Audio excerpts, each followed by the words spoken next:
Mesdames, Messieurs, une question vous est posée aujourd'hui. Une question profonde, troublante, voire insolente. La loi Taubira est-elle une forme de réparation? Réparation. Quel terme incongru dans ce contexte. Comme si l'histoire était un vase brisé qu'il suffisait de recoller. Comme si un simple texte législatif et quelques articles publiés au journal officiel pouvaient compenser 4 siècles, c'est-à-dire plus de 400 ans de traite négrière et d'esclavage. Alors, soyons honnêtes et factuels, mesdames et messieurs. Non, la loi Taubira n'a pas ramené les morts à leur famille. Elle n'a pas ramené les corps jetés dans l'Atlantique. Elle n'a rendu ni les langues perdues, ni les noms effacés, ni les généalogies détruites. Elle n'a payé aucun descendant. Elle n'a rendu aucune terre. Et pourtant, dire qu'elle n'aurait pas rien serait une autre injustice. Car, souvenons-nous, avant que la loi du 21 mai 2001 fut promulguée, que disait officiellement la République?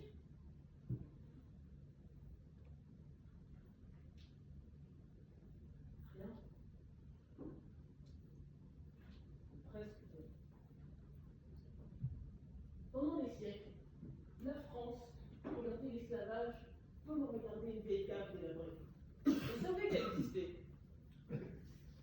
Mais on évitait d'y descendre. On récitait quelques dates, on parlait de trafic, de transactions, et il n'en est nul besoin d'en référer au théorème de Pythagore et son hypoténuse pour comprendre que ce commerce triangulaire n'était pas carré, mais carrément tordu.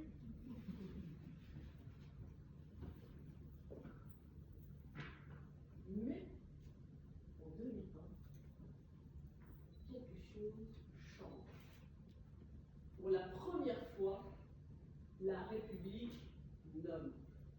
Elle ne dit plus événement historique, elle ne dit plus contexte économique, elle le dit haut et fort, crime contre l'humanité. Et cela change tout. Parce qu'un crime sans nom devient une rumeur. Parce que une souffrance sans reconnaissance devient un silence. Alors oui, la loi Taubira est bien une réparation. Mais pas une réparation comptable, pas une réparation financière. Une réparation morale. Mais attention, attention mesdames et messieurs, reconnaître n'est pas un achèvement. Et c'est là que le débat commence tellement. Car certains diront, à quoi bon reconnaître sans redistribuer? Et cette question dérange, parce qu'elle est illégitime. Comment peut-on parler de réparation lorsque les conséquences de l'esclavage traversent encore les siècles? Lorsque certains héritent de fortunes accumulées et d'autres d'un passé arraché? Alors non, la loi Taubira n'est pas la fin de la réparation, mais elle en est le commencement. Le premier geste d'une nation qui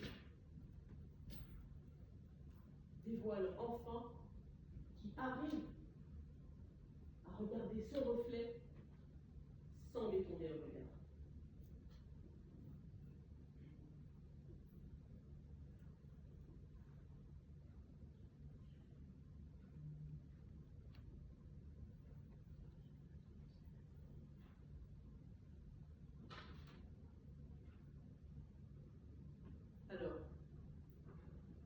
La loi Taubira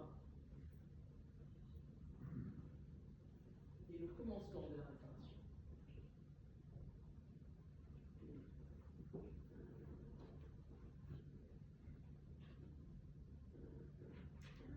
Aussi, certes,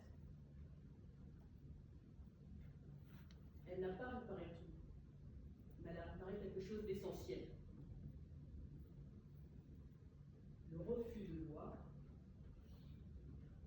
le refus de dire, le refus d'assumer.